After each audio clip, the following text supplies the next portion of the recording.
Bonjour et bienvenue, nous sommes à Pearl Harbor et nous sommes dans le port de Celticos. Et nous sommes en face du King George V, le cuirassé anglais de tiers 7, que je me propose de vous présenter. Un magnifique navire, un peu atypique, nous y reviendrons. Mais d'abord, par un petit tour de magie, nous allons partir dans son bassin de Radoub. Nous sommes dans les années 45-46, au moment où il subit une réfection, et nous pourrons parler de son histoire pendant que cette réfection aura lieu. Et voilà, la magie, c'est magnifique, surtout quand elle est découverte la technique.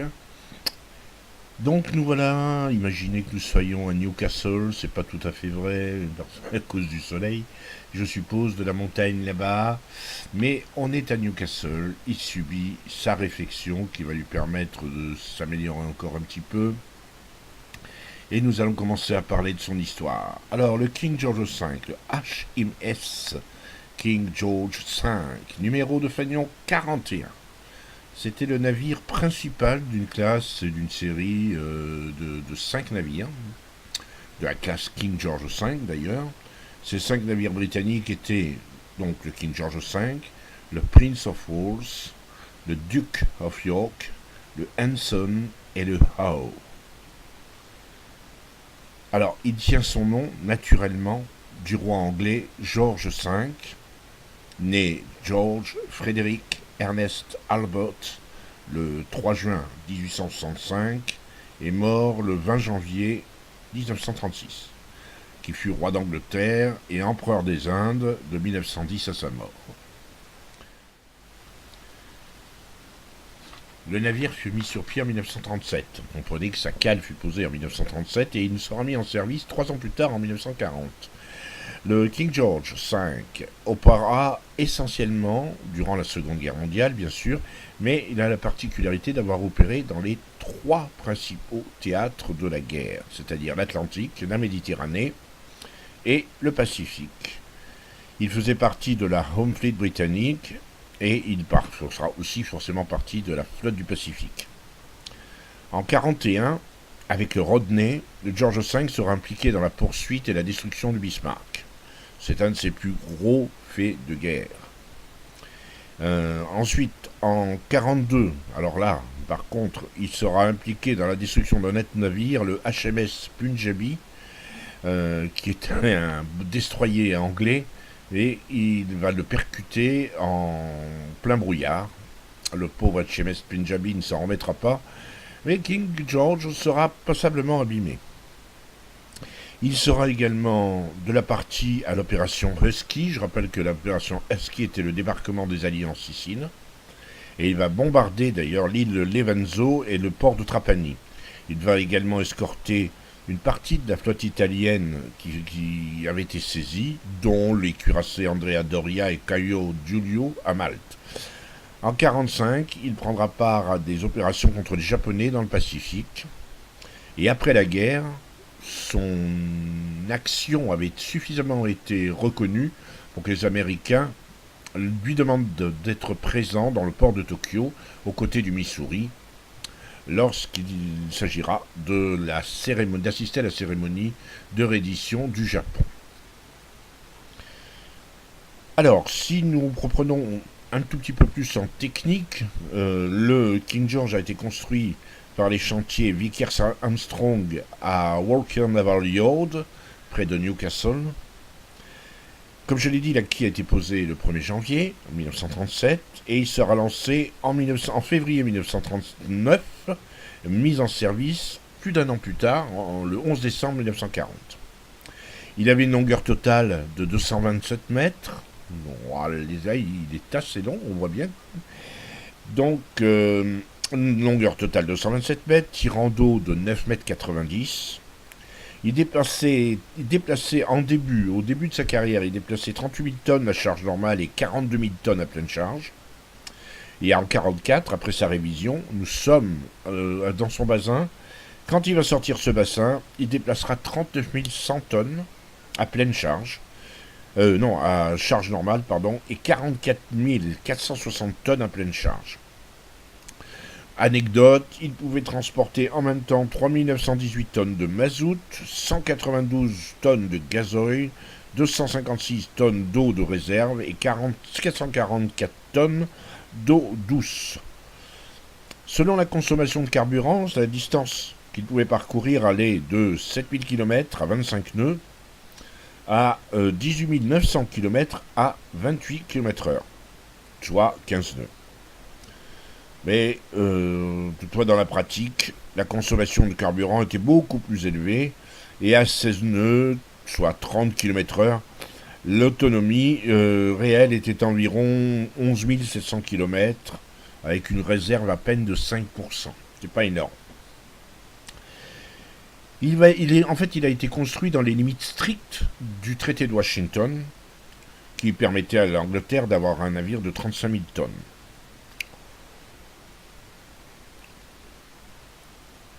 L'agencement de ces canons maintenant. Alors l'agencement de ces canons est assez particulier, comme vous pouvez le constater.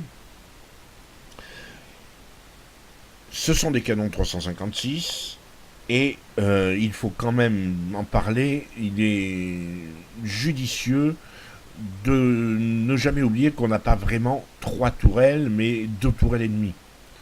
C'est-à-dire que vous avez 2 tourelles de 4, une devant que l'on voit très bien d'ailleurs, mais il faut bien penser une chose, on va faire un petit focus sur cette tourelle. Alors ça c'est la tourelle de 2 et la tourelle de 4 est devant. Il ne faut pas oublier, ça il faut bien en tenir compte lorsque vous combattez avec le King George, qu'il faut soit tirer à pleine salve, c'est-à-dire les 3 tourelles en même temps, mais ça vous oblige à vous mettre broadside. Voilà, on va revenir. Soit à tirer et à bien veiller à tirer avec les 2 premières tourelles en même temps, de manière à optimiser le nombre d'obus capables de toucher l'ennemi, soit les 6 obus. Alors évidemment, vous ne mettrez probablement pas 6 obus en même temps, mais il vaut mieux privilégier cela, quitte à tirer ensuite avec la seconde tourelle, la troisième tourelle, celle qui est au fond, à l'arrière. Mais là, ça demande effectivement une légère rotation. Alors, on va juste ne pas oublier une chose, c'est que le King George, quand il rentre en bataille, et on va mettre à part les destroyers, des croiseurs qui peuvent affronter, qui peuvent lui faire extrêmement mal, mais c'est un tier 7. Et en tant que tier 7, certes il peut affronter des tier 6, mais il peut être confronté à des tier 7, mais aussi tier 8. Alors en tier 7, ça va être des Nagato, du Colorado, du Gneisenau, sans compter les premiums Hood et Charlehurst, ça fait très mal.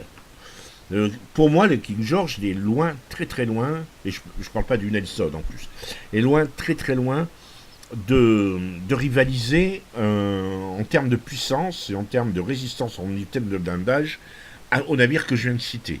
Un Colorado peut exploser un King George de flanc sans aucun problème. Il va falloir donc le voyer, il va falloir donc ruser et possiblement jouer, switcher AP, HE. Très souvent pour alterner les tirs au but en optimisant, c'est ça, hein, pour alterner l'AP quand le navire et quand vous sentez que le navire passe de flanc, le navire ennemi passe de flanc, et HE lorsque vous êtes obligé de tirer sur un navire qui est de face. C'est compliqué parce que le reload est assez long, mais c'est nécessaire. Honnêtement, c'est nécessaire. Autant un Colorado peut rester full AP pendant tout le temps, autant c'est assez compliqué pour un King George. Par contre, j'insiste bien là-dessus, il n'est pas judicieux de jouer full HE. Naturellement, vous avez un taux d'incendie qui dépasse les 30%, qui est excellent chez les navires anglais, et chez King George comme chez les autres d'ailleurs. À ce titre, le King George est le premier des cuirassés de la branche où il est vraiment intéressant de jouer à l'HE. Avant, c'est un petit peu la loterie.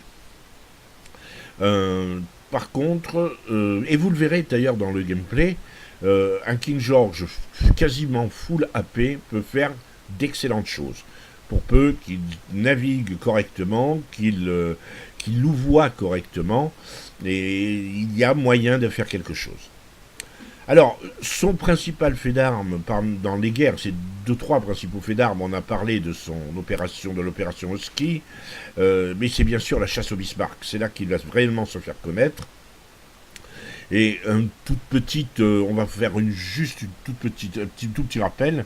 Lorsque le Bismarck et le Prince Eugen font irruption dans l'Atlantique Nord, le King George, aux alentours du 22 mai, le King George reçoit l'ordre d'appareiller et d'appareiller avec le porte-avions Victorious et 11 croiseurs et destroyers en appui. Le King George était alors le vaisseau amiral de l'amiral Sir John Tovey, qui commandait la force. Il venait encore à 640, entre 400 et 640 km du théâtre des opérations lorsque le Bismarck engage le Hood. Et non, oui c'est ça, grosso modo. Et le Hood, bien sûr, qui va être détruit, et le Prince of Wales, son sister ship au King George, sera très gravement endommagé. Donc, il se met en chasse de Bismarck en rejoignant le Rodney à environ 201 km. C'est là qu'il rallie le Rodney. Et c'est à ce moment-là qu'on apprend que le Bismarck est relocalisé. Le King George et le Rodney sont à la limite de leur vitesse, en grosso modo 22 nœuds. Le King George ici est donné pour 28 nœuds, mais le King George ne pouvait aller pas beaucoup plus vite, le Rodney étant au maximum de sa vitesse. Donc le King George, malheureusement en plus, ce qui n'arrangeait pas les choses, ne disposait que de 32% de son carburant quand il est engagé, quand il est parti. Parti précipitamment de Scapa Flow, il n'avait que 32% de son carburant, et c'était donc assez compliqué. Tant qu'au Rodney, lui, il avait suffisamment de carburant pour continuer à fond jusqu'à 8 heures le lendemain. C'est vous dire que, bon, c'était un peu tendu.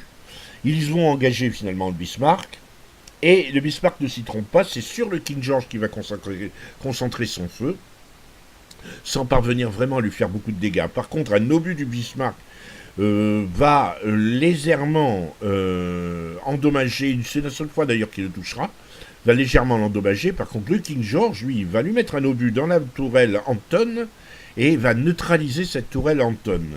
Donc, alors la tourelle Anton, je vais vous le montrer. Voilà, hop. Présentation du Bismarck. Voilà, il est plus présentable, il s'est caché, il s'est changé, le voilà. La tourelle Anton, c'est la première tourelle. Anton, Bruno, après je sais plus. Je l'ai su, mais je sais plus. Alors voilà le Bismarck, et l'un des obus du King George frappera effectivement et la mettra hors d'atteinte.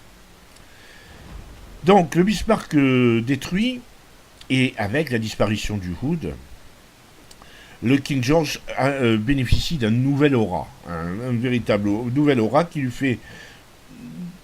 le rend comparable en termes de réputation au Hood qui vient de disparaître, ou au Warspite qui est le sister ship de Queen Elizabeth et qui bénéficie d'un formidable aura.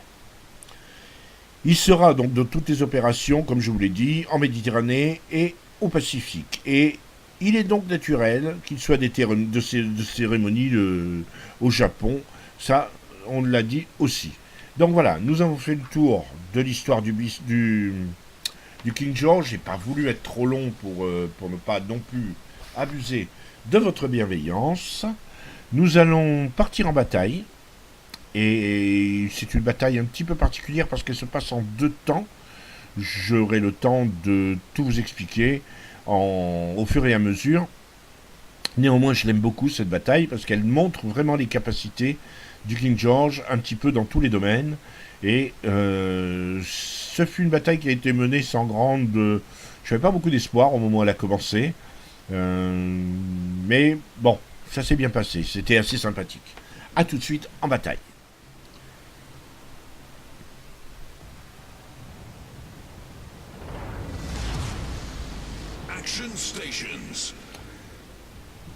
Nous voilà sur la map voisin, je suis à côté du Hood, tout simplement, du Hood de mon ami Starcade, le chef de notre clan, un excellent youtubeur. Je vous invite à aller voir ses vidéos, Elles sont sympathiques et c'est surtout un excellent joueur de cuirassé qui fait des progrès gigantesques en croiseur aussi. Il fait des sacrées parties. Je vous invite à aller voir sa vidéo. Ces vidéos, elles sont assez sympathiques. Et c'est un homme charmant, beaucoup d'humour et beaucoup de gentillesse.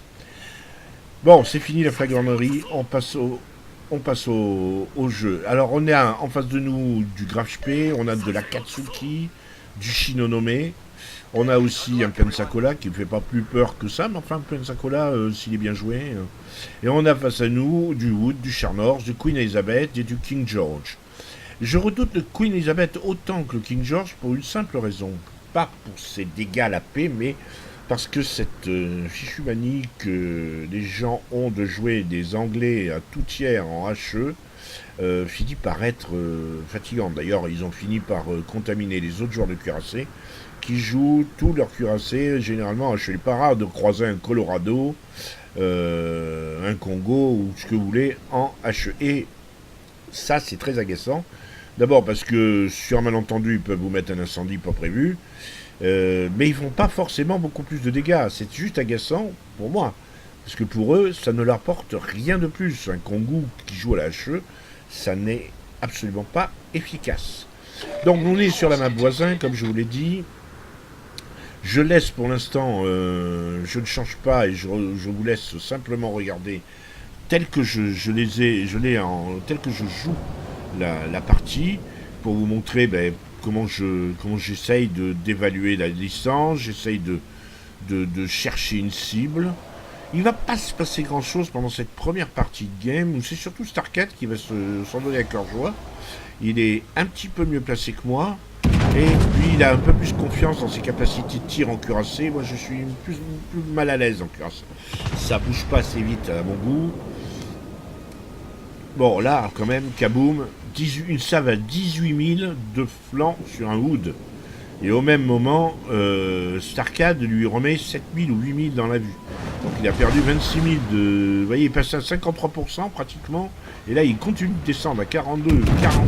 Là, il se heal, mais il redescend tout de suite à 35%. Bref, le Wood adverse ne regrette pas d'être venu, il apprend beaucoup. Et il continue à être focus par un peu tout le monde. Donc, pour moi, ça se passe, voilà, j'ai fait 19 000 points de dégâts et ça va rester comme ça assez longtemps. La flotte, si on regarde la minimap, parce que c'est intéressant de regarder la minimap, se développe exactement comme d'habitude de notre côté, c'est-à-dire que l'essentiel de la flotte, à l'exception d'un malheureux croiseur un peu égaré, se rue sur C et entre B et C. Globalement, la flotte rouge, elle, conteste plus ou moins mollement B et se précipite sur A. Mais là, petite nouveauté, il y a un croiseur qui a décidé, avec un destroyer, qui a décidé de nous contester C aussi, ce qui va nous faire prendre un peu de retard. En tout cas, sur notre tableau de marche. Parce que là, on est pour l'instant en avance, on a coulé un destroyer, et on continue à se mater tout ce qui bouge, y compris le Wood si on peut. Enfin là, le Wood, il est un peu hors de notre portée. Donc là, j'ai pas de solution de tir, c'est compliqué. Je tente un coup à la désespérée sur le Nicolas, mais sans beaucoup d'illusions. Et vous remarquez, je suis à la paix. Je suis resté à la paix. Là, je me regrette un peu de pas avoir mes tourelles avant. J'ai tiré avec tout de suite. Donc j'ai encore quelques secondes à attendre. Le reload est assez sympathique chez le King George. Même si globalement, il est peut-être un peu moins fourni au niveau de ses canons. C'est pas forcément un gros calibre qu'il a par rapport à ses grands rivaux. Je cherche une cible et pour l'instant le Wood est en très mauvais, le Wood adverse est en très mauvaise posture. L'équipe rouge a pris une grosse centaine de points de retard d'emblée et voilà. Pour l'instant, ça se prend plutôt bien. Ça se passe plutôt bien. Sauf pour moi qui, depuis 5 minutes, j'ai pas fait plus de dégâts. Ça m'agace un peu. J'essaye, mais le Nachi, il est marqué Myoko, mais vu son camouflage, c'est un Nachi, un ARP. Vu l'angle qu'il a, j'ai peu d'espoir de le toucher.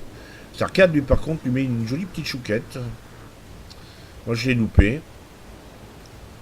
Donc, je cherche toujours une cible. J'imagine pouvoir toucher le Pensacola, mais le Pensacola, le temps que je tourne mes tourelles, ça, les tourelles du King George, elles sont un peu plus rapides que celles du Queen Elizabeth, mais c'est pas non plus. C'est pas Byzance, hein. Pas terrible. Donc je cherche toujours. J'ai tourné un petit peu pour éviter le tir du Pensacola. Et là, oh, un Queen Elizabeth. Alors sur le coup, on croit qu'il est AFK, mais non, pas du tout. Il ne fait que revenir et regretter très fort d'être allé vers C, parce que toute la flotte ennemie est là. Et là, je loupe lamentablement mon tir. J'en suis pas fier. Starcade qui utilise son Wood presque plus comme un croiseur de bataille, et d'ailleurs c'est un croiseur de bataille, que comme un cuirassé, par plutôt un peu YOLO. Mais bon, c'est sa fonction, tandis que moi, vous voyez, je me calme un peu. J'ai ralenti, je réaccélère un petit peu. Peut-être un ralenti un peu beaucoup même. 23 000 de dégâts. De 5 000 de plus simplement que la dernière fois qu'on en a parlé. Ou 4 000 de plus. Pas énorme. Ah, frustration. J'avais un joli tir de flanc à mettre sur le Queen Elizabeth.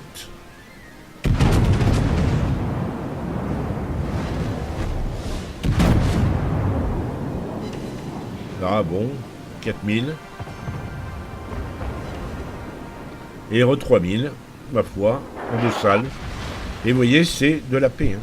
Je tire uniquement la paix, en veillant bien à faire des courtes distances en ligne droite. Et en légère... C'est pas besoin de faire des grands virages. Hein. Vous faites une courte distance, vous tournez de 10 degrés, 15 degrés. C'est largement suffisant pour perturber un ennemi. Et le tir d'un ennemi. Et même si d'aventure un obus vous touche, ce n'est qu'un obus sur la volée qui... Et vous, ça vous met pas hors de position si vous avez tourné trop fort. Je préfère tourner des petits virages secs, des petits virages très... Pardon, justement très fins. Là encore 5000 dans le Queen Elizabeth. Starcade est toujours en pleine vie, comme moi.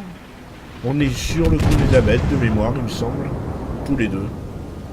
Moi je suis sûr, mais lui, je sais plus si c'est sur le Queen Elizabeth qui tire. Et allez, 3000 de plus. Mais par contre, on commence très sérieusement à perdre du monde.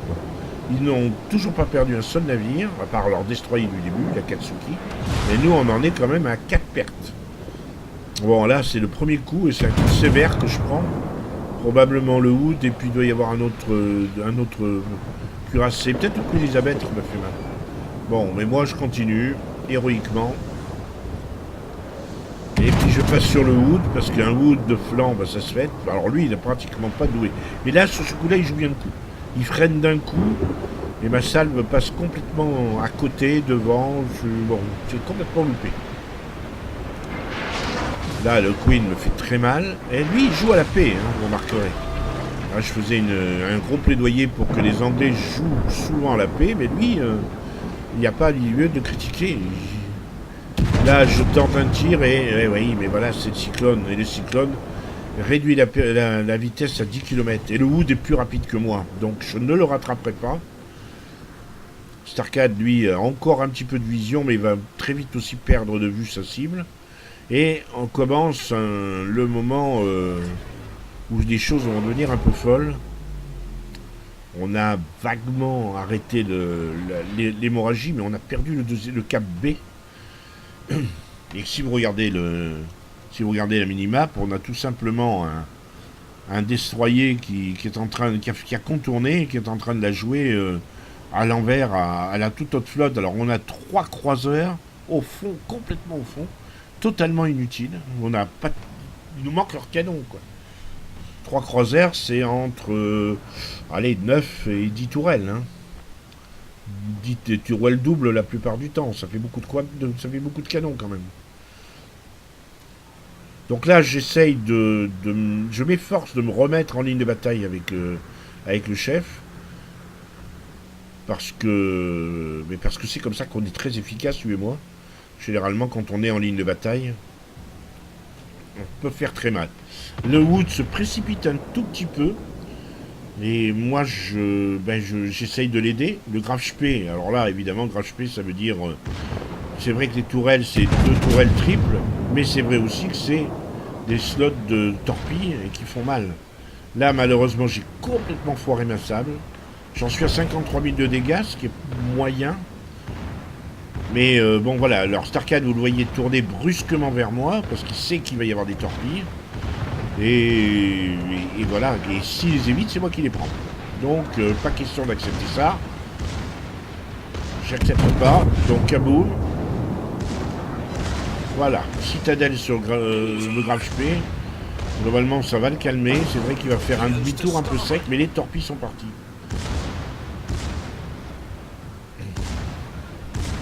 J'essaie autant que possible de dissuader le Grave Spé de continuer à tirer. Je sais que ça l'empêchera pas de faire du dégât sur Starcad, mais il vaut mieux qu'il tire au canon qu'à la torpille. Hein. Les canons, voilà, et le temps qu'il tourne ses tourelles, il peut tirer qu'avec une seule tourelle. Donc là, je réessaye un coup. Et rebelote, un petit 2000. Uniquement avec la tourelle à l'arrière, ce qui est... Et là, j'ai vu 2D. Donc je peux pas tourner comme Starcad. Donc je laisse Starcad tourner dans un sens, et moi je tourne dans l'autre. Même si j'ai perdu... Pendant un long moment, je vais perdre mes 2 tourelles avant, du fait qu'il faut qu'elle tourne. Et là, c'est moi qui vais recevoir les torpilles.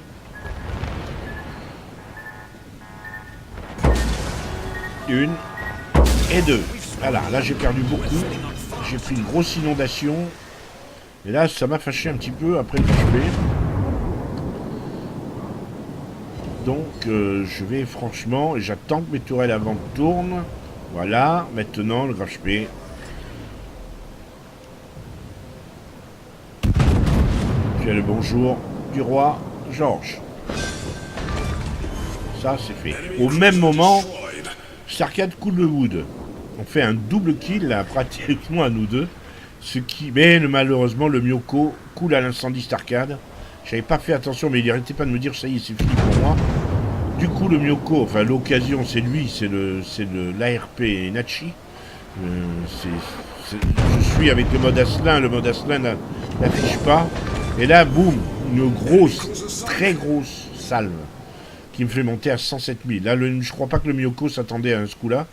Moi non plus, pour tout vous dire. J'espérais faire beaucoup de dégâts, mais pas une salle une salle dévastatrice à ce point-là. Pour l'instant, je suis à 107 000. J'évite tranquillement les tourelles. Je recommence à tourner un peu parce qu'il faut que je me précipite sur B, que j'aille chercher un autre navire. On a du retard. Hein. On a presque recomblé notre retard. 10 points. Là, j'entends Starcad qui dit on est en train de renverser la game. On l'avait quasiment perdu. On a formidablement redressé la situation. Oui, on a redressé, donc très fièrement. Je m'en vais attaquer le méchant que je vois tirer. Je ne le vois pas lui encore. Il est pile poil à 11-12 km. Et le cyclone est tombé. La visibilité est tombée à 8. Là, c'est le Kongu. Kongu qui est resté à l'arrière-plan et qui est full life. Et qui va me faire mal. Parce qu'un Kongu peut faire mal. Et moi, je suis broadside. J'avais pas vu ce coup-là. Alors là, je suis fait une salve à 20 000 quand même, le Kongu. Et c'est à Scharnhorst. Alors ça, c'est mauvais, très mauvais, à cause des torpilles. Je veux absolument éviter que le Scharnhorst m'attaque. Je vous fais vivre exactement ce que je vois et ce que je cherche pas. On a ma vue du début à la fin dans cette bataille. Donc là, je m'acharne sur le Kongu. Il faut que c'est pas forcément pour le sortir, mais pour l'obliger à me craindre. Le Gneisenau, j'espère qu'il va sortir le Scharnhorst. J'ai peu d'espoir. Hein. Le Scharnhorst, c'est quand même pour moi nettement meilleur. Il a des torpilles triples, pas le Gneisenau. Là, bon, le Kongu a disparu, c'était prévisible, tout le monde a disparu, j'ai beaucoup trop reculé, donc je vais vite faire demi-tour, même si je suis assez low life malgré tout. Il faut absolument que je joigne mes canons à ceux du York qui se rapproche et du Gneisenau, qui est maintenant pris à partie par le Kongu. Donc là, on n'a que 20 points de retard. On a 20 points d'avance. Pardon. On a 20 points d'avance. La game a bien été redressée.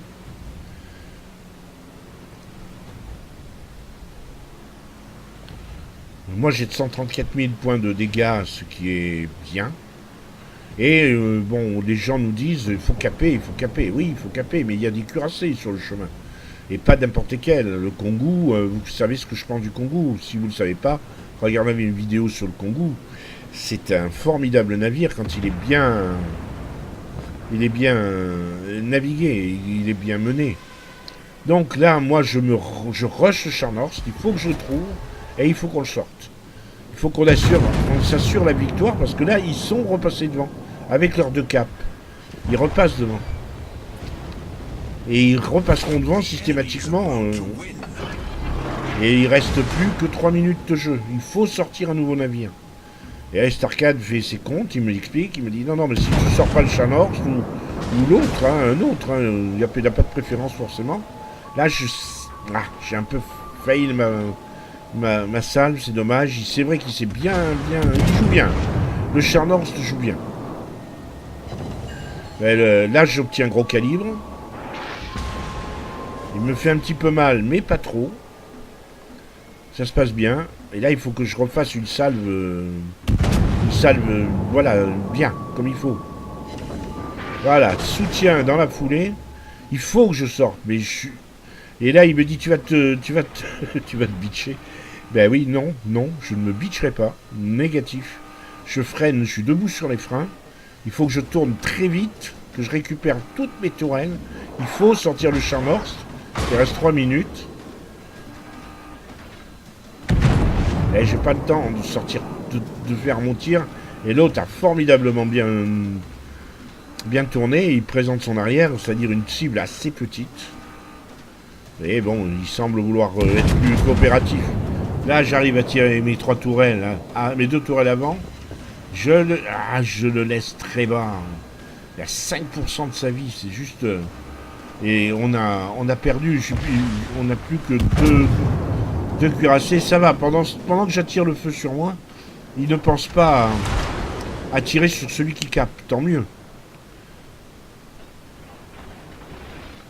Il faut que je sorte de Char Nord parce que, ben voilà quoi. Le Kongu reste complètement à l'abri là-bas. Voilà, Char Nord c'est sorti. Et je me dis, c'est bon, ça va être bon. Mais oui, mais non. Qui m'a tiré dessus? Vous voyez bien, on m'a tiré dessus. Alors je pense que c'est finalement une salve de Queen Elizabeth. Et comme j'ai tourné un peu sec, Queen Elizabeth m'a raté. Là, je cherche désespérément une cible. Je vais essayer de sortir le Kongu. C'est pas le plus mauvais choix, hein. Mais il reste qu'une minute. Et voilà quoi, il est 6000, une salve à 6000. Il faut que j'ignore le Queen Elizabeth. Il faut que je l'ignore. Il faut absolument que je sorte le Kongu, tant pis. J'ai plus beaucoup de points de vie, hein. J'ai 6000 points de vie. C'est très faible. Il faut que je refasse le même coup et j'ai perdu une tourelle. Visiblement, j'ai perdu la tourelle alpha. En d'autres termes, voilà, je tire qu'avec 2 canons. C'est ça qui peut-être nous fait perdre. Ah non, pas forcément. Voilà. Queen Elizabeth me sort. Il me fait une sacrée, ben oui, une salve parce que... Et du coup, ben c'est pas parce que c'est moi, mais en me faisant couler, je redonne beaucoup de points à l'ennemi. Même si ils ne sont plus que 1 et nous ne sommes 2. Ben, le Sims, il reste 53 secondes. Pour remonter de 130 points, c'est juste impossible. Il faut couler le Kongu. Et le Kongu a très bien compris ça. Il est allé se réfugier derrière une île. Et c'est un Dunkerque, je crois, qui reste. Ouais. Et Dunkerque, malgré sa rapidité, ne parviendra pas à le retrouver. Je spoile pas, hein. Il y a juste que... Bon. C'est juste pas possible.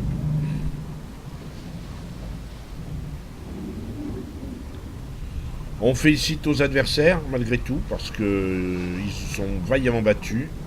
Le Kongu est bien caché derrière son île. Le Dunkerque ne parviendra pas à lui faire beaucoup de dégâts. Il reste 13 secondes. Mais vous voyez, il met des dégâts, mais il faut maintenant qu'il reload. Et ça suffit pas. La bataille est terminée et perdue.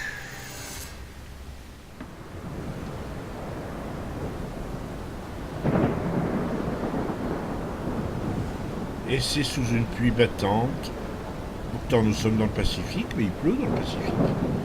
Nous sommes en route pour aller à Tokyo, assister à la cérémonie d'ouverture de la reddition du Japon. La cérémonie d'ouverture, ouais, de la reddition du Japon. en baie de Tokyo. On a rendez-vous avec le Missouri, entre autres. Ah, le temps qui était un peu anglais est en train de redevenir du Pacifique. C'est plus agréable. Alors, que dire? Ce navire est un... De la vie de pas mal de streamers, ce navire est un choc quand on passe des premiers croiseurs et du Queen Elizabeth à lui, à King George, parce que c'est déjà plus tout à fait le même gameplay. On a une sensation de puissance qu'on a déjà avec le Queen Elizabeth, mais il y a un... Ah, il réagit presque comme un croiseur de bataille. Il est assez rapide, il est assez costaud, mais pas trop. Néanmoins, et ce gameplay vous l'a montré tout de suite, il peut faire très mal, et là je l'ai joué full AP. Et j'ai peut-être fait l'erreur de le jouer full AP, je le reconnais, il est possible que si j'avais tiré une salve sur le Congo à la HE en mettant un incendie, j'aurais probablement peut-être accéléré la disparition du Congo, je ne sais pas. Alors, il est trop difficile de refaire la bataille après coup. C'est toujours facile hein, de critiquer. Personnellement, j'ai d'ailleurs dans cette optique pas du tout envie de critiquer mes partenaires, même si certains m'ont paru un petit peu frileux, on va dire, des croiseurs surtout.